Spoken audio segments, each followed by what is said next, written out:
अच्छा, अगर ऊपर वाला मुझसे बोले कि किसी एक क्रिकेटर से एक चीज उधार ले लो, तो मैं तो बोलूंगा मुझे चेतेश्वर पुजारा का धैर्य यानी पेशेंस दे दो भगवान। पागल हूँ। भारत जब गाबा में ऑस्ट्रेलिया के खिलाफ टेस्ट मैच जीता था, जिसके बाद पंत हीरो बन गए थे, अजिंक्य राणे का नाम इतिहास में अमर हो गया था, शुभमन गिल ने इंटरनेशनल क्रिकेट में अपने होने का एहसास दिला दिया था। उसी मैच के बाद अगले दिन जो अखबार मेरे घर पर आता है, उसमें एक तस्वीर आई थी। तस्वीर थी पुजारा की, और उसमें दिखाया था कि गाबा टेस्ट के आखिरी दिन किस तरीके से पुजारा मैदान पर डटे रहे ताकि बाकी लोग जीत के लिए दौड़ सके। तस्वीर में यह बताया गया था कि पुजारा को ऑस्ट्रेलिया के तेज गेंदबाजों ने 11 बार बॉल मारी।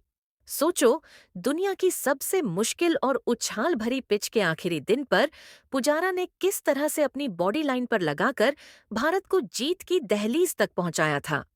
हेलमेट से लेकर सीने तक, गर्दन से लेकर पैर तक, हर जगह पुजारा को चोट लगी थी, लेकिन उन्होंने गार्ड डाउन नहीं किया। मैच के बाद जब पुजारा से पूछा गया, तो उन्होंने कहा कि मैं पेन किलर यानी दर्द भगाने वाली दवाई नहीं खाता हूँ। इसी वजह से मेरी दर्द सहने की क्षमता ज्यादा है। अगर आप लंबा खेलने की सोच रहे हैं, तो आपको दर्द सहने की आदत होनी चाहिए। ये बोला पुजारा ने। पुजारा की अगर लेगेसी किसी को बतानी हो, तो आप उन रनों से या फिर उन सेंचुरी से नहीं बताना जो उन्होंने ग्राउंड पर लगाए या बनाए। आप बताना कि एक लड़का था जिसने सर्दी, गर्मी, धूप, बरसात पिच पर आकर खूंटा गाड़ दिया और फिर सुबह से लेकर शाम तक सामने वाली टीम को थकाकर मार डाला, लेकिन आउट नहीं हुआ। लेकिन टेस्ट क्रिकेट का यह आखिरी योद्धा कल अपने क्रिकेट वाले सफर को आखिरकार अलविदा कह चुका है। पुजारा का क्रिकेट सफर लाउड नहीं था, लेकिन जो काम, प्रेजेंस और मुसीबत के वक्त खड़े रहने की ताकत, यही उनकी सबसे बड़ी खूबी थी।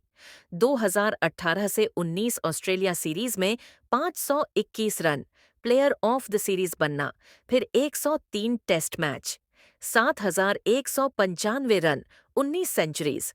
ये सारे स्टैट्स सिर्फ नंबर्स ही नहीं, उनकी लेगसी बयान करते हैं। आप सोचो, उनके रिटायर होने के बाद क्रिकेट के भगवान सचिन तेंदुलकर खुद बोल रहे हैं कि it was always reassuring to see you walk out at number 3। आप सोचो, जब क्रिकेट का भगवान आश्वस्त हो जाता है कि पुजारा नंबर 3 पर खेलने आ रहे हैं, तो फिर उनकी तारीफ में और क्या कह दिया जाए। पुजारा ने अपने रिटायरमेंट पोस्ट में बहुत सारे लोगों को थैंक यू बोला है। सौराष्ट्र क्रिकेट एसोसिएशन बीसीसीआई अपने साथी खिलाड़ी, लेकिन भाई असल थैंक यू तो हमको उनको बोलना चाहिए, क्योंकि ना जाने कितने मैच उन्होंने हमारे लिए बचाए हैं। लोग अक्सर कहते हैं कि तेंदुलकर की लेगेसी को विराट ने आगे बढ़ाया और नंबर 4 पर क्या बढ़िया खेल दिखाया, लेकिन यही काम तो पुजारा ने भी किया है कि नहीं।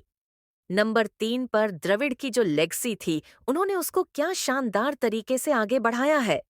जब मैं राहुल द्रविड़ को खेलते देखता था, तो मुझे लगता था कि दुनिया का कोई भी गेंदबाज हो, कोई भी ग्राउंड हो, कोई भी कंडीशन हो, कैसा भी सरफेस हो, राहुल द्रविड़ आसानी से अपना विकेट देकर नहीं जाने वाले। एग्जैक्टली ऐसे ही मुझे पुजारा को देखकर भी लगा, और यह मेरे हिसाब से सबसे बड़ा कॉम्प्लीमेंट है किसी बल्लेबाज के लिए।